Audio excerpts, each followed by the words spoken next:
Falmiaravantsika fanelon'ny Madagasikara rehetra manerana ny nosy amin'izao alahady 7 volana febroary izao. Androany sika no hanao ny famotinana ny lasa fahatelo natao nandritra ny fifananana momba ny Safer Internet Day. Dia ny androany ahajalanay fanabeazana ao amin'ny sampana fahin-danitra no mitondra izany fanazavana izany aminareo. Dia ahitana ny filoha miaro Sorazafinarivo sy ny tenako Randriamanana Manjaratina Michela Silvia.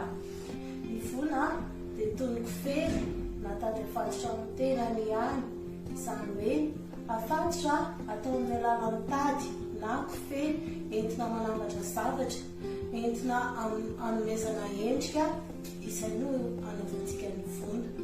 Dia anomesantsika azy ino no tanjona amin'ny fanaovana ny vola Silvia? Amin'ny mahafanyoantsika dia tsika rehefa manao zavatra anankiray dia misy tanjona, misy antony ilana anazy, misy ny vokatran-drasantsika amin'ilay izy. Dia teneniko antsika raha hoe inona ny tanjona anaovana izay vola izay. Voalohany fanampiana antsika amin'ny fitadidian'ny saina ilay izy, satria rehefa manao an'iny tady, mamatotra ny tady iny, ny kofehintsika dia manampy mitadidy be ny fanaovana anazy. Manarak'izay ihany koa fampiasana ny fahakingan'ny tanana sy ny herintsandro. Hoe ohatriny ahoana izany ndry rehefa manao an'iny, ohatriny ahoana ny fahakingan'ny tanana ndry. Dia manampy koa amin'ny fampianarana ny olona ho tia zavatra voakaly sy zavatra milamina. Satria rehefa manao an'ilay volontsika dia mikaly, tsy hoe fatopatotra tsy misy anany fa tena mikaly dia milamina zavatra rehefa atao. Ahafahana ihany koa mandalina zavakanto. Matetika hoe asa tanana ataontsika ireny dia vonana anaovantsika anazy araka tena ny filoha miaro teo dia hoe bracelet ireny izao dia zavakanto asa tanana. Ilaina mihitsy ny vola satria azahoana zava-tsoa. Teneniko aloha hoe inona zava-tsoa azo avy amin'ilay fanaovana ny vola dia avy eo tenentsika ihany hoe inona ny ilana anazy. Ny zava-tsoa azo avy amin'ilay vola tsy teny fotsiny tsika hoe lasa manana fahaizana mitadidy. Mino fa efa nanao bracelet brésilien tamontsika ny ankamaroany dia amin'ireny misy hoe fomba teknika rahana hoe ohatr'izao famatorana an'ilay izy dia mila tadidiana tsara mba hamoahana tsara ny endriky ny bracelet. Dia ankoatr'izay mila manana fikirizana amin'ny zavatra atao. Mila fikirizana mihitsy ilay satria kaliana tsara hoe ahotina ry ilay tady na fatorana ohatr'izao dia mamotan'ilay endrika tsara be iny.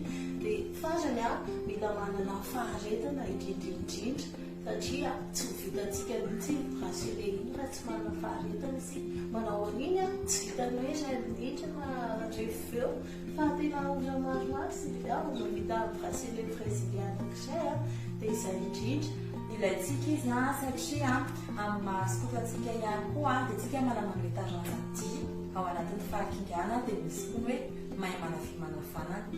Teknika anehoantsika ny fahaizana manafy manafanana ny fanaovana ny vola. Ampiasaintsika ihany koa ny vola ilaintsika amonjena olona. Raha hoe misy loza, misy trabonana ohatr'izany dia mampiasa ny vola itsika dia izay ny antony ilaina anazy. Misy karazany tokoa ny vola. Misy izao ny vola fototra. Iny mifototry ny vola rehetra izay ataontsika.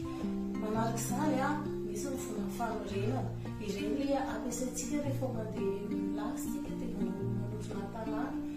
Misy ny vola famonjena manao sécurisme tsika dia misy fomba ampiasaina hoe inapy ilay vola ahafahana manao an'ilay famonjena.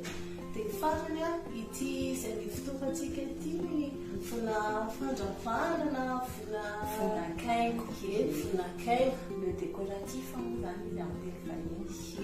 Misy ohatra be dia be antsika fanilo Madagasikara indrindra ireo nandray anjara dia mampirisika trany ireo tsy mbola nandray anjara mba mandray anjara amin'ireny fa ahafahana mahay zavatra maro ihany ny fanaovantsika ireny dia mankasitraka anareo mirary soa dia veloma daholo. Champion.